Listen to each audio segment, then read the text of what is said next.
Series Today Living Legends. And Al, you recently were in Florida and you got to meet Burt Reynolds. Who was that? Talk about fanboying.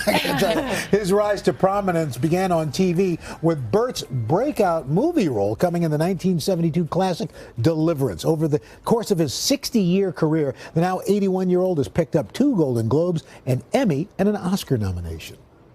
This is an amazing library. Oh, thank you. In the 70s and 80s, Burt Reynolds was one of America's biggest box office stars. Oh, Burt, thank you so much for having us here. This is really terrific. Oh, are you kidding? This is a great room. Thank you. This is a man cave before it was a man cave. Yes, it is. I come here when I think nobody likes me. A Hollywood heartthrob with movie blockbusters like The Longest Yard. We've come too far together to stop now. Deliverance, and Smokey and the Bandit. You couldn't turn on a TV, you couldn't, look at a magazine.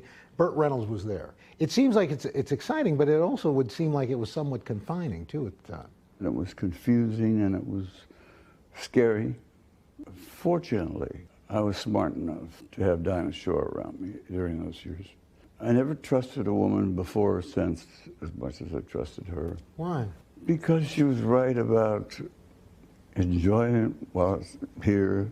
You never know, it's going to go away sometime.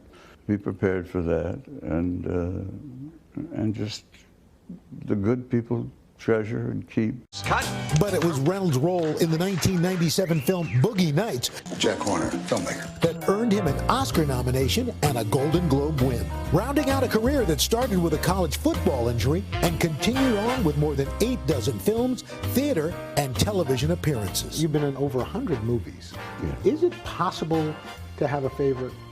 It's very hard to have. You have them for different reasons. Deliverance is a favorite because John Voight and I have become so close. Yeah, but why do you go on these trips with me? You know, sometimes I wonder about that. Is it true that you were offered the part of James Bond? It's true. I hate to say that because it lowers my IQ about 50 points.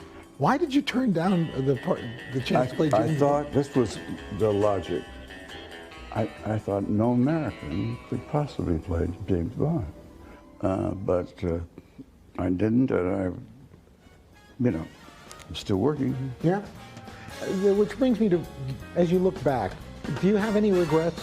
Of course. Of course. I'm not going to mention him.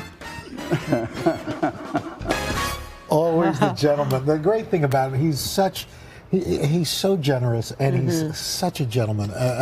It really was a pleasure just sitting and talking with him. After we finished taping, we sat around his library for another couple hours and just hung out. Just hung. He's got that cool thing going on big time. Yeah.